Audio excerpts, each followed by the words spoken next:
Most of you know who I am, if not from previous associations. Certainly by the constant badgering I have inflicted upon you through the William Gove Memorial Group page on Facebook. I hope you will forgive me for that slight infraction, but I wanted to make sure all of you would be here. And I believe I'm succeeding, for here you all are. Officially, my name is Bob Dio.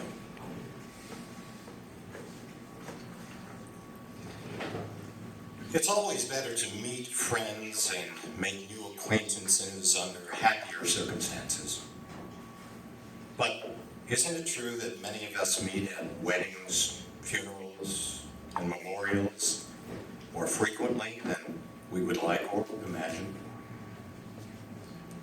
And so, here we are, friends, colleagues, business associates, and lovers of William Gove. William Gove passed away on Sunday, September 25th at Bay State Medical Center in Springfield, officially from kidney failure. He was sick for a long time, although he would hide it more often than not. I actually spoke with William approximately a week and a half before his passing. We were rekindling a friendship that had gone awry for about 2 years due to business circumstances that will remain private, as private can be. However, we had finally started on our way to recovery. We were once again talking to each other. Apologies were exchanged, and we were on the road to renewing a great friendship. I remember telling William the last time I spoke with him on the phone, "William, you sound terrible." His speech was slurred, and I thought perhaps he was imbibing, drinking again. I said, "William, what's wrong?" William said, "I don't have any energy, and I feel like sleeping all the time. And when I'm not sleeping, I'm peeing all the time.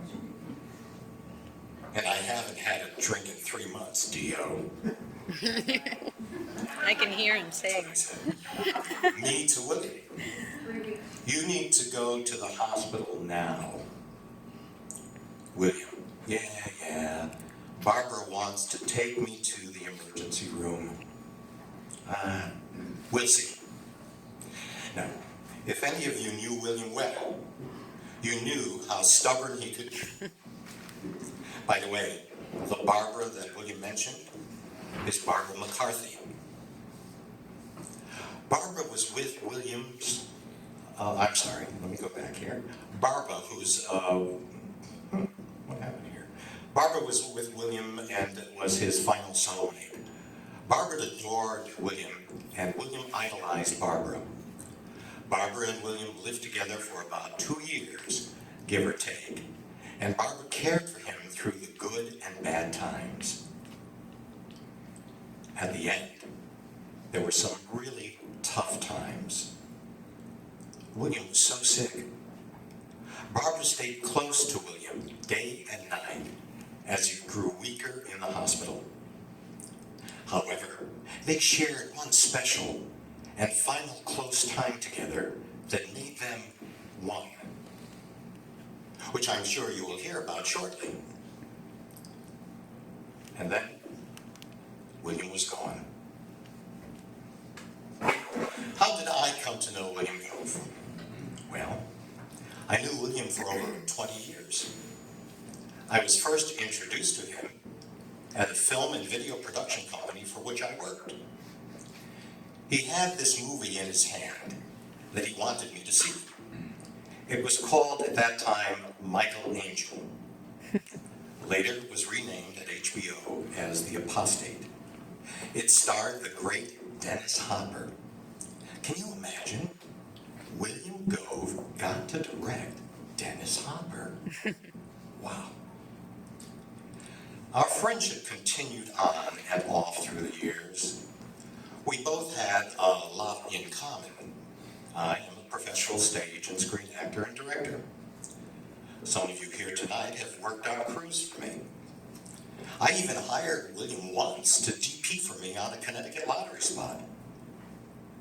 And occasionally, I would get a call that William wanted me to audition for him. And he tasked me once. Down the road of life, one day about 4 years ago now, William discussed with me a feature film he had written and was driven to produce and direct. It was called The Ripple Effect. It was a well-crafted screenplay about domestic terrorism interplayed with a good cop, bad cop theme. The good cop, Max Murphy, I'm not sure if he's here tonight. He's probably late. He's coming from Plymouth, but he should be here.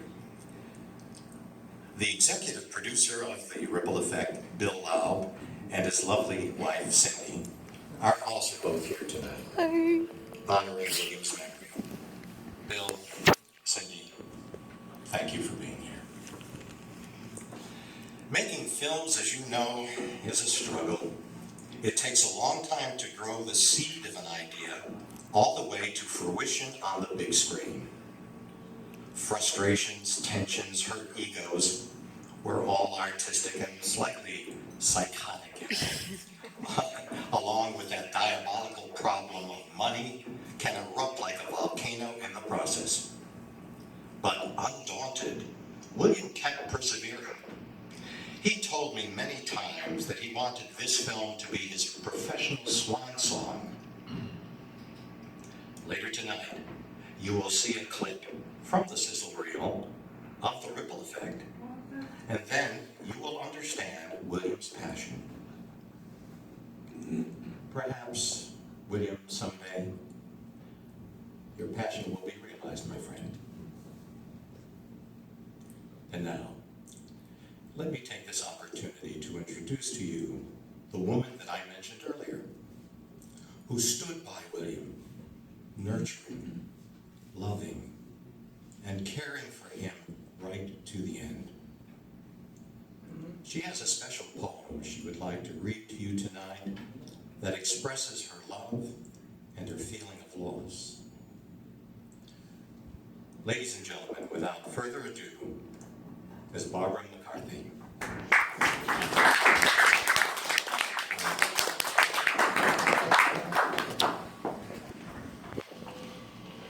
Good evening.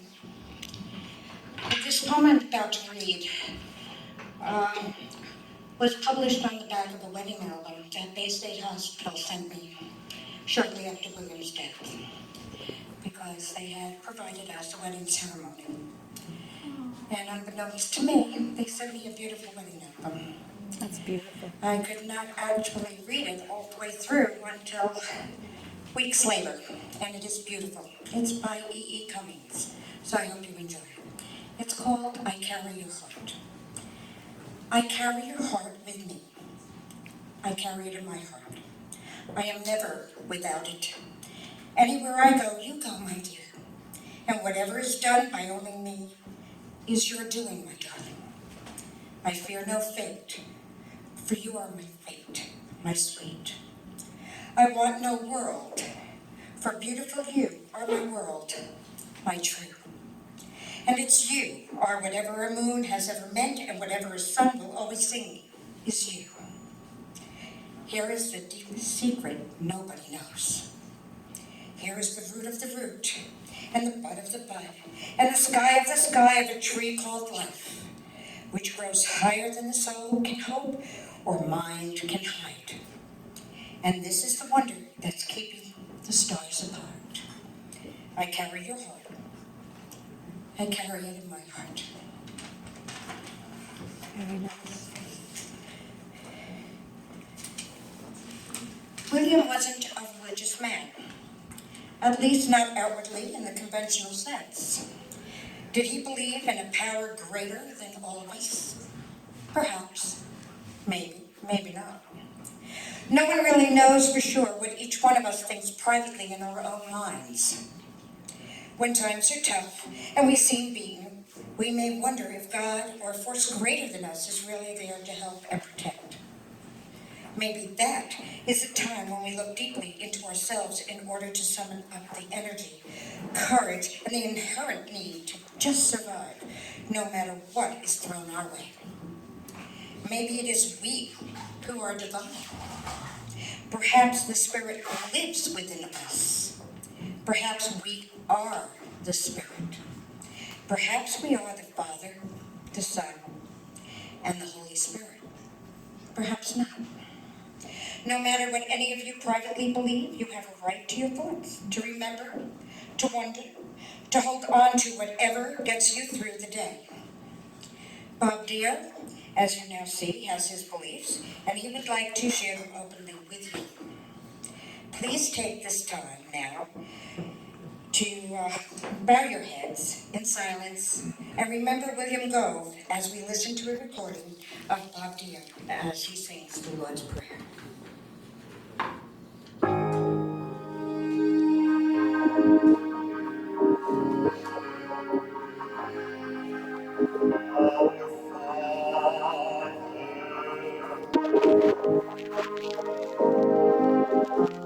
Thy kingdom come, thy will be done, on earth as it is in heaven.